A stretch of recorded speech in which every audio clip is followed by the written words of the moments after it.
The Process Podcast. No filters, no excuses, just the grind. The struggle, the growth, everything you need to face yourself and keep moving forward. It starts here. Welcome to The Process.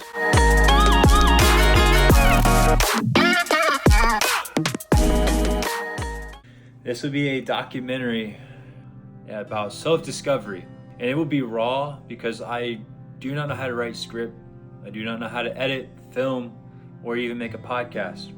So I will start by reading you something that I wrote, and then we will talk in a casual conversation. This will not be a story about just my running. It's not a highlight reel, and it is not some polished comeback story or video. This is real. This is where I'm at.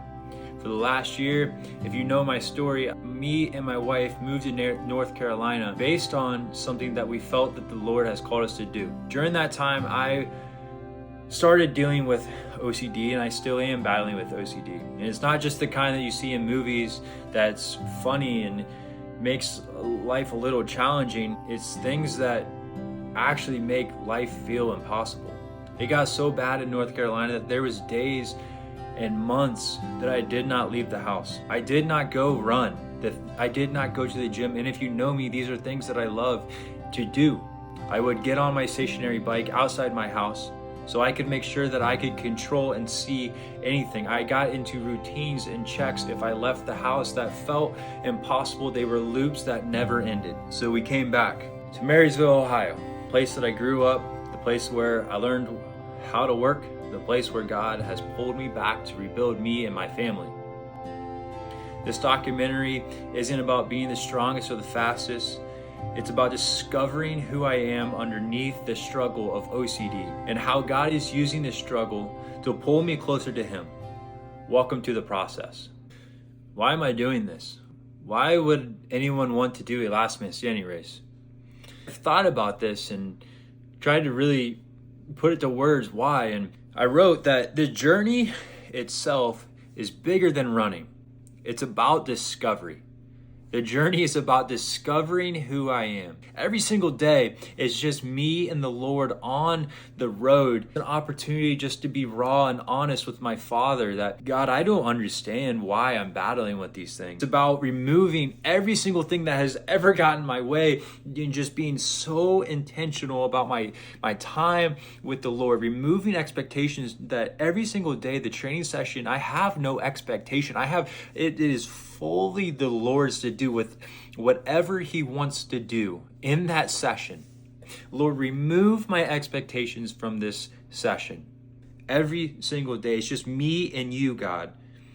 Honestly, I feel like the Lord has called me to do something hard. And I believe that the Lord has called me to do something hard every single year for the rest of my life that involves failure. Last year, did a high rocks competition. This year will be a last man standing race. Last man standing race is exponentially much different. There's an aspect of the unknown, the challenge, and the training that goes into it that is much different. It's scary, and it translates to life. This next part will be fully about my OCD, and I know that I have said that this conversation will be casual, but this next part, I have to read from my computer because it has been a lot. The one thing that I have not talked about enough is my battle with OCD. I've kept it hidden in the dark, and the Bible tells us that things hidden in the dark cannot be resolved. But it is time to put it in the light. This OCD is not the kind that you see in movies. It's not needing to tidy up and clean up after yourself. The kind that grabs your mind and doesn't let go. The kind that builds these loops and fears and rituals that make no sense, but it feels impossible to get rid of or deal with. It twists reality. It puts thoughts in your mind. It makes simple things feel dangerous. It makes leaving the house a battle. It makes going to the gym a task that it feels impossible to ever complete.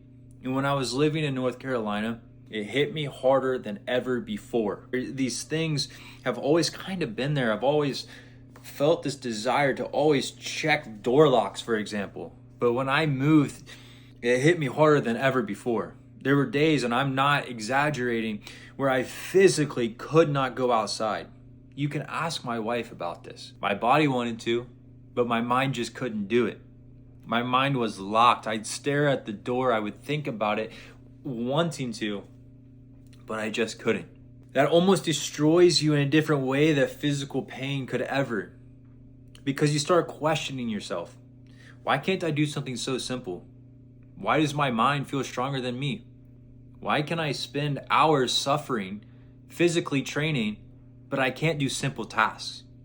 It was confusing and it was embarrassing. I couldn't even hang out with the group of guys that I called friends. They would reach out and I would come up with excuses because leaving the house was such an impossible task. It made me feel like I was losing myself. Every single person has a gift from God. And me, I think that my gift has to do something with working out. When I train, especially hard workouts, when I'm in pain and suffering and trying to push past what I think I can handle, that's when I feel closest to the Lord. That's when I really feel the Lord and I can really commune with the Lord, because the suffering strips away every single thing that you think about. It forces you to be honest and real. It forces you just to surrender. And then I think about also just what the Lord has done for you and me on the cross, and just that battle that he had. He was fully human. And it just puts me in awe to think about what the Lord did for me and you. And I this last man standing race, every single time I think about it, this challenge, I feel like the Lord is challenging me. He's saying, walk with me so I can show you who you actually are. This thing that the devil has put in your mind, this belief on who you think you are, is not you. So through this challenge, I'm going to show you who you are. I'm going to weaponize your mind and make it great for the kingdom. So every mile, every lap, every long, lonely training session, it's not just about the physical. I will be with the Lord, allowing him to show me who I am. It's personal. It's between him and me. The hardest part, some would think, is the training. But the thing of it is the OCD has not disappeared. There's days where getting out the door is a challenge, where running feels scary, where my mind tries to drag me back to these fears and patterns and loops and rituals, but I'm fighting them differently now. Because when I step out the door, when I start the run and I invite the Lord to move, that's me fighting differently. It's me taking back my life. It's me choosing faith over fear. That's not just some cliche Bible verse. To actively choose to be faithful over your fear, that the Lord will direct me in my fear. It is where growth happens. In the moments where you are uncomfortable and messed up and messy, and I'm not calling you messed up. I don't know why that came out of my mouth. But the messy moments is what I mean. I look at Bible stories and think about all the people that had struggles. And it makes me almost grateful, because these Bible characters that had struggles, there was great things that happened after the struggle. So every single moment, I thank the Lord for the circumstance. Lord, I know that this sucks and this is hard, but I'm faithful. I'm faithful in the process because I know growth is about to happen. I know that you're going to use this. Every single bad thing in your life, the Lord will use for his kingdom, to build his kingdom. The devil will not win. The Lord is on your side. He is telling you to take your heel and step on the devil's head. That's how you need to attack it. Lace up your boots, go to work, embrace the challenge circumstances, and go after it. And just be honest with the Lord. Lord, I can't do it alone. There's no shot I can do this by myself. I need you. I need the Lord. This race is honestly such a beautiful illustration about how faith becomes real. You have to trust the process. Every single mile, hour, again and again and again and again, you just have to show up. That's the same about your life. You have to show up. It's you versus the doubts that are in your mind. It's you versus your fears. It's you versus your mind. And then that is where faith becomes real. I yet to know when this race will be. I am currently discovering and searching out a good race to go to.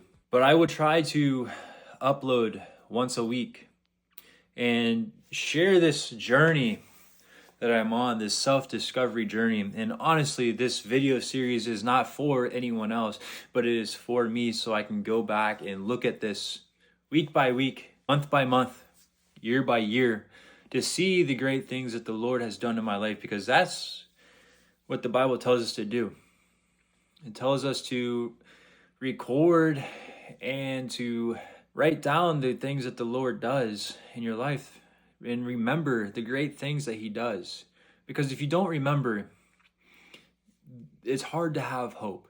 Hard to have hope in the moment when you forget the things that the Lord did in your life. The Lord did show up last time, and he's going to show up this time too. So trust the process. It's such a cliche phrase, but it's so true. So stay tuned for more and what I discover about myself. Honestly, there is no timeline or script on these. It's what the Lord puts on my heart to share. Shalom.